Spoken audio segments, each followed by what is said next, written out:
Hello बच्चों, let's read the question. So the question over here says bacterium which is concerned with the whooping cough is option A is the Bordetella pertussis, option B is the Bacillus, option C is the Diplococcus and last option is the Mycobacterium tuberculum. Now let's see our key concept. So our key concept over here is whooping cough.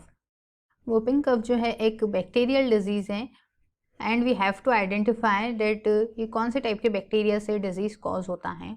So mainly whooping cough which is a bacterial disease.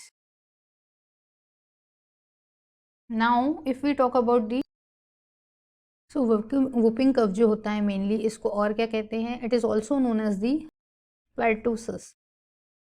It is also called as the pertussis and it is a highly contagious disease. ये क्या है, एक highly contagious disease है.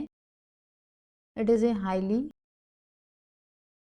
Contagious bacterial disease because इसको bacteria cause कर रहा है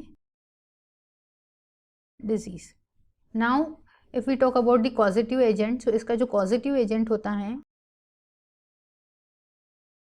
तो ये कॉज होती है बैक्टीरियम बोर्डिटेला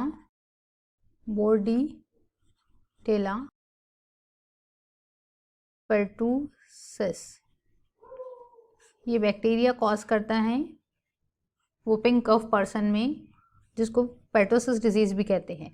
अगर हम इसके सिम्टम्स की बात करते हैं, सिम्टम्स में जो है इनिशियल डेज में जब पर्सन को whooping cough होता है सो उसके जो सिम्टम्स होते हैं कॉमन कोल्ड टाइप होते हैं. लाइक कॉमन कोल्ड होगा पर्सन को, other than common cold running nose, fever होगा, फीवर शो होगा पर्सन में और उसकी जो नोज है वो रनी होगी,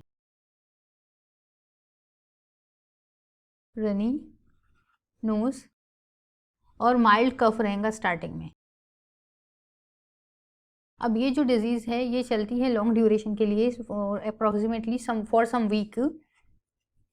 सो आफ्टर दैट जो कफ है माइल्ड कफ से सीवियर कफ में कन्वर्ट हो जाएगा.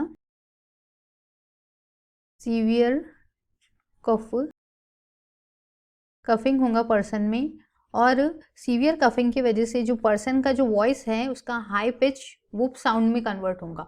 वूप साउंड आएगा पर्सन में से जब पर्सन ब्रीथ करेगा. सो और ये जो पर्सन में जब ये होता है सो एट द सीवियर स्टेज में इसमें जो है पर्सन को वोमिटिंग और ऐसा लगता है कि उसके जो रिब्स है वो ब्रेक हो जाएंगे. इस टाइप का उसमें सिम्टम्स शो होते हैं. वोमिटिंग होना स्टार्ट हो जाती है और ब्रेक रिब्स कंडीशन होता है. And other than this person जो है एक माइनर सी एक्टिविटी करने के बाद भी टायर्ड हो जाता है, फील टायर्ड.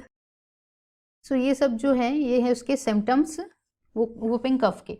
अब अगर हम ऑप्शंस की तरफ देखते हैं मेनली, सो हमें ऑप्शन दिया है, ऑप्शन फर्स्ट है बैक्टीरियम बोर्डिटेला पेट्रोसिस. सो ये ऑप्शन कैसा है हमारा, करेक्ट है. अगर हम ऑप्शन सेकंड की बात करते हैं जो कि बेसिलस है, बेसिलस बैक्टीरिया रिस्पॉन्सिबल होता है एंथ्रेक्स डिजीज के लिए.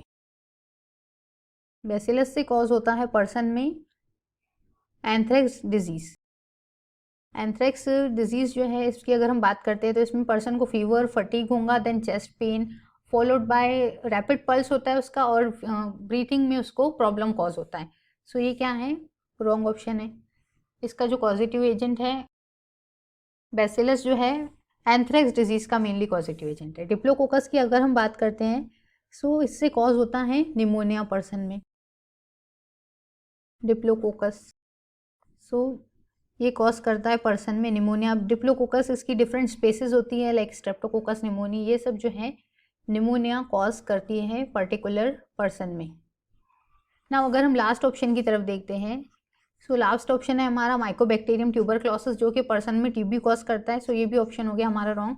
सो ऑप्शन ए जो है हमारा ये क्या है, करेक्ट ऑप्शन. डेट बैक्टीरिया जो कि रिस्पॉन्सिबल है whooping cough पर्सन में करने के लिए वो कौन सा है, Bordetella pertussis. So this is the correct option. I hope you understood it well. Best of luck and thank you.